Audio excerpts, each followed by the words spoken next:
Ok, si quieren saber el contexto completo, vayan al video del comentario. Si no quieren ir al video del comentario, les doy el contexto rápido. Cuando yo quedé como aspirante seleccionado a la UNAM, específicamente en el plantel Escuela Nacional Preparatoria número 8, tuve una prima, la típica prima envidiosa, que me habló para asustarme, diciéndome que la escuela en donde yo iba a estudiar anteriormente fue un manicomio.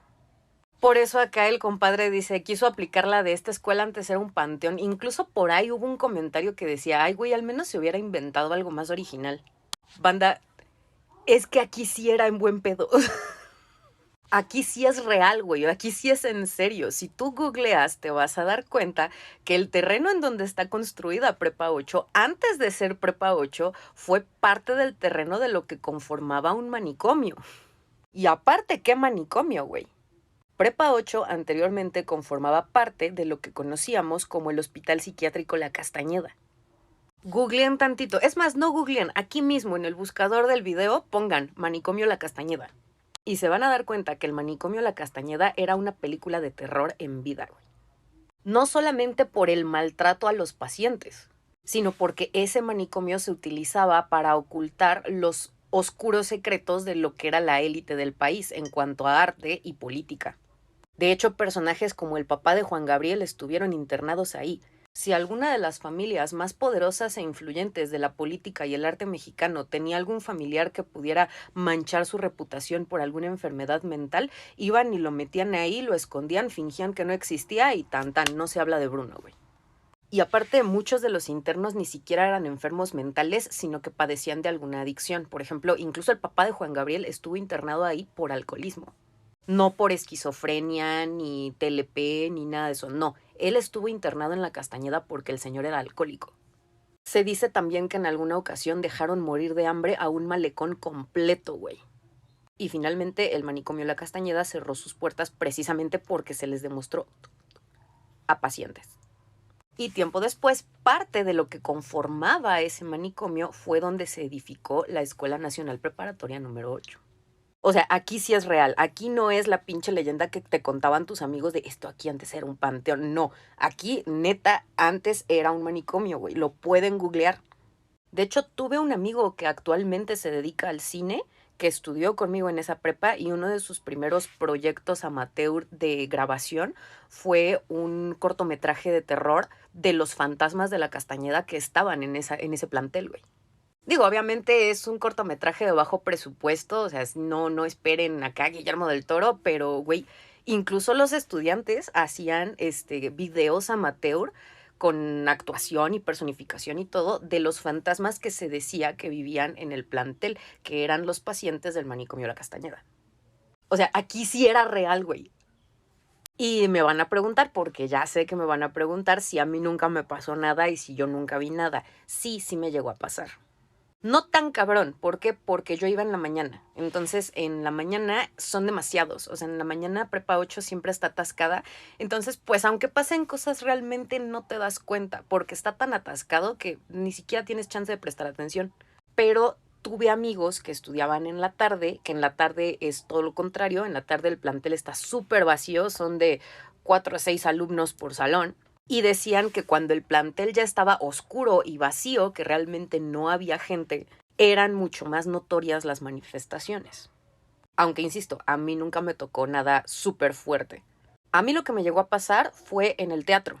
Yo estaba en el grupo de teatro de Prepa 8 y ahí se aparecía una señora en la cabina de luces. Nosotros siempre tuvimos la teoría de que seguramente esa señora en vida le tenía pues mucho amor al arte, ¿no? Que le gustaba el teatro, la música, no sé. Nosotros suponemos eso, es nuestra teoría. Y teníamos esta teoría porque la señora no se veía a menos que tú estuvieras haciendo algo en el escenario. O sea, si tú te parabas en el escenario y volteabas hacia arriba, desde el escenario se ve la ventana de la cabina de luces. Si tú te parabas en el escenario sin hacer nada y volteabas a la cabina, simplemente veías los reflectores, o sea, no se veía absolutamente nada. Pero en cuanto tú empezabas a hacer alguna actividad artística, en cuanto tú empezabas a actuar, a cantar, a tocar algún instrumento, a bailar, en cuanto tú empezabas a hacer alguna actividad en el escenario, volteabas hacia arriba y se veía una mujer de blanco parada.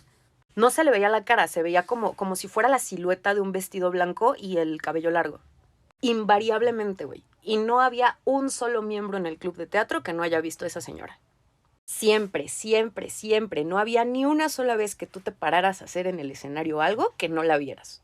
De hecho, muchos de mis compañeros del club de teatro preferían de plano no voltear a la cabina de luz mientras estabas, pues, actuando, bailando o cantando. Porque ya sabías que si estabas haciendo algo mínimamente artístico en el escenario, la señora se iba a aparecer en la cabina de luces. Y ahora que lo pienso, pinches directivos ojetes porque nunca nos mandaron personal para manipular la cabina de luces. Si necesitábamos usar algún reflector, nosotros teníamos que subir a prender los reflectores y manipularlos, sabiendo que ahí se aparecía una pinche señora. Esa era una. Y la otra que siempre nos pasaba en el teatro, igual invariablemente, era que cuando tú montas una obra de teatro, por más pequeña que sea, los primeros ensayos no son en el escenario, son en camerinos. ¿Por qué? Porque lo primero que tienes que hacer antes de checar el lenguaje corporal es checar la modalidad de la voz. En los camerinos se escucha mucho mejor. Entonces, siempre, siempre, siempre, cuando empezábamos a montar una obra, eran los primeros ensayos dentro de los camerinos a puerta cerrada para modular las emociones de la voz antes de salir a escenario. Bueno, pues siempre que nos tocaba ensayar en camerinos a puerta cerrada, nos tocaban la puerta. Y no una ni dos veces, cada pinche 5 minutos. Nuestra teoría es que a este ente, espíritu, energía, como le quieran llamar, le encabronaba que ensayáramos en un lugar en donde ella no nos podía ver. Creemos que le emputaba que ensayáramos a puerta cerrada en lugar de en el escenario. Y entonces era como de, estabas ensayando, estabas platicando y de repente la puerta.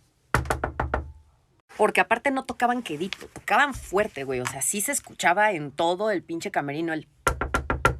Y les digo, íbamos, abríamos la puerta, no había nadie, cerrabas la puerta, seguías ensayando a los 5 minutos, contaditos. Y se repetía el ciclo, ¿no? Ibas, abrías la puerta, no había nadie, te volvías a meter, estabas ensayando y a los 5 minutos. Esto llegó a ser tan constante de que neta interrumpía nuestros ensayos tan cabrón, que de plano la maestra de teatro terminó diciéndonos, ¿saben qué? Ya no toquen, griten. Y entonces pues ya tú sabías que cuando te tocaba ensayo en el camerino, tú llegabas y en lugar de tocar la puerta tenías que gritar ¡ábranme! Y ya te abrían. Ya cuando gritabas, ya ellos sabían que sí había alguien atrás de la puerta. Si era, no había nadie. Lo cual nos llegó a ocasionar problemas porque obviamente nos hicimos la costumbre de que aunque nos tocaran la puerta, pues no abríamos. Hasta que un día el que tocó la puerta fue el director y no le abrimos. Hasta que de plano gritó así de, ¿por qué no me abren? Que no sé qué. Y entonces nosotros decíamos, ay, no mames, Papi Ray. El director se llamaba Raimundo y le decíamos Papi Ray. Y entonces pues ya le abrimos y, ay, disculpe, es que normalmente nosotros gritamos. Sí le contamos el por qué gritábamos en lugar de tocar la puerta, pero pues Papi Ray como que no le tomó mucha importancia. Fue así como de, el fantasma de siempre, ok, está bien. Y ya, pues esos fueron los únicos eventos paranormales que yo llegué a presenciar en Prepa 8, la señora que se aparecía en el teatro y que te tocaba la puerta en el camerino. Y nunca nos molestó, nunca nos hizo nada, o sea, realmente, insisto, nosotros teníamos la teoría de que simplemente quería vernos actuar, porque supongo yo que en vida le gustaba mucho el teatro, la música, esas cosas. De las manifestaciones en el resto del plantel, la neta yo no sé mucho, pero mis compañeros que iban en la tarde sí decían que en la noche se notaban muchísimo más las manifestaciones que en el día.